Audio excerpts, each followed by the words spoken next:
And they were keeping Michael off balance and scared. And in that way, keeping themselves necessary to have around all the time. Did he say the word Brian Oxman? No, no names. Didn't say Robert Sanger? No, no names. Didn't mention. That's what, these lawyers are very tactful towards each other, aren't they? It's no names. No names. But he said there were other lawyers that were nipping. Yes, he said they were nipping, and they ensured their presence there by keeping Michael upset all the time. It was definitely a strategy. Mesereau said that in his own strategy was to bring in a story and have very long-winded questions, just wear them down. That was his strategy for working with the witnesses. So it was very interesting. He wanted to neutralize the prosecution by showing that different perspective, where Michael would sleep with the mothers and the sisters. He said his bedroom was huge. It was the size of a house, and they were trying to show this from a different perspective. Well, yeah, that's true. And unless you were in the courtroom, unless you saw the official video footage that the court authorized to be done, you wouldn't realize that Michael's bedroom wasn't an average bedroom. It was more like 4 or 5 king-size bedrooms all together, and then he had a little stairway that went up to a private bedroom. When all the kids fell asleep, Michael would creep upstairs, and he'd go, take care of himself and sleep in his own separate bed. So even though they kids may be able to brag, I fell asleep, with Michael in Michael's bed, Michael didn't probably stay there much longer than 2 or 3 minutes after they were all asleep. It sounded like, from the way he was describing it, sounded like a giant dormitory room, more like a sleepover for a camp out or something. Well, we'll have to give you a shot of that footage. We got that footage of Michael's bedroom, and we'll have to give you a shot of that. So, did you ask Ron Zonen any personal questions after it? No, I was busy writing. After it was over, did you get to talk to Tom Mesereau at all? Yes, I did. And I thanked him for searching for the truth. I told him that my students were eagerly waiting to get this information, and that they were becoming critical thinkers because they're learning the truth, thanks to attorneys like him. Very good. Well, thank you very much, Martha, for this interview. I'm William Wagner in downtown Los Angeles with Martha Gallion from Texas. The great state of Texas. The great state of Texas. The home of the best steaks outside of Santa Maria, California. Catch us at the website, www.onsecondthought.tv. We'll post this on YouTube. See ya. William Wagner, bringing you the direct report. You want to know why? I wouldn't pay the Bar Association, $150? She's not saying. $150 a ticket, I would not contribute to the cabal of evil by paying them that money. But this is the report from downtown Los Angeles, the 15th of September, 2010. See ya. Bed. Naive? Yes. Guilty of childlike innocence? Yes. Guilty of child molestation? No. And the jury believed this too and found Michael Jackson not guilty of all charges. He was not guilty of these allegations because he never did them. He never dreamed of doing them. The problem is that when you have the media sensationalize a trial through sound bites and innuendo and sensationalism, which is only geared to feather their own profit, not to tell the truth, you have damage that's done, and it's hard to undo it. The media may take advantage of you if you act childlike, but is it morally wrong?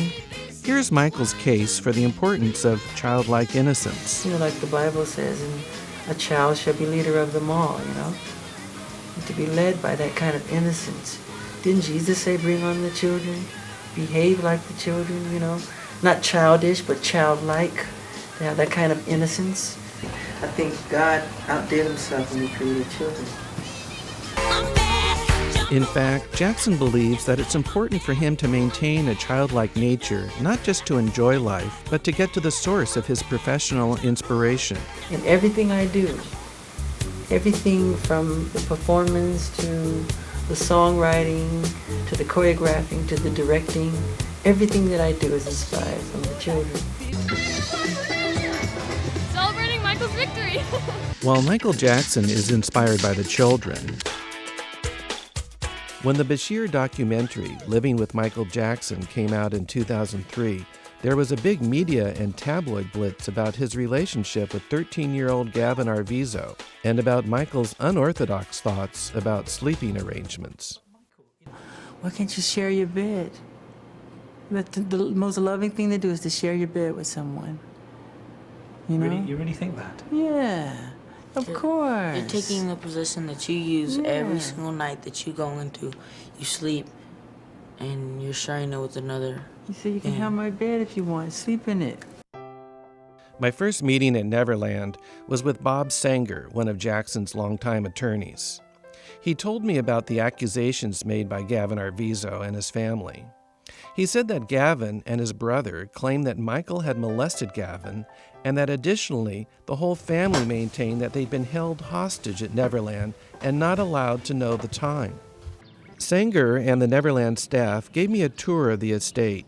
Sanger explained that my main assignment would be to make a video tour of Neverland, showing what a visitor sees during a typical visit. My video would be introduced at trial only if the judge would not allow the jurors to make their own visit. Eventually, the judge ruled that the jury could not go to Neverland, and so I became a sworn witness, narrating my footage at trial. My assistant pointed out a message from Jackson's daughter in the kitchen hallway.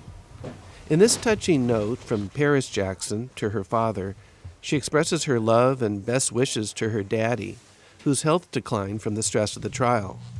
This was during the period when Jackson was seeking medical treatment at a local hospital, but was forced to report to the courtroom anyway, still in his pajamas. Smile though your heart is aching. Your relationship with your children is spectacular. I love you.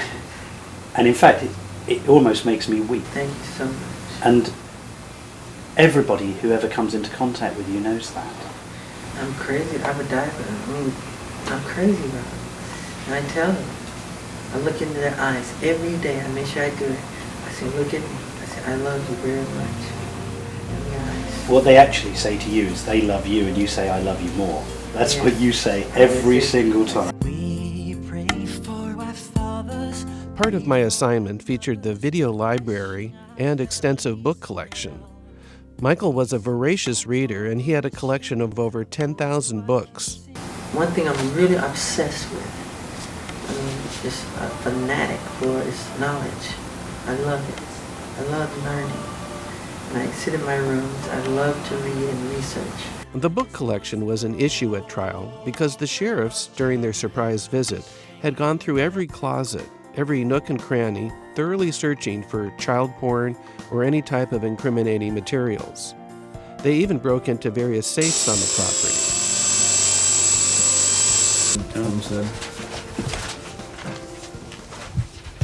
There's a lot of currency, it looks like. A big bag of it. But The train stations. This is the main gate shortly before leaving Neverland, and it's pretty cool how the lights come on and off, and the crown at the top of the gate. Michael Jackson. Almost looks like rest in peace below it. And then as you exit the property, the sign said goodbye to whoever was leaving. So those were a few extra clips from my shoot at Neverland.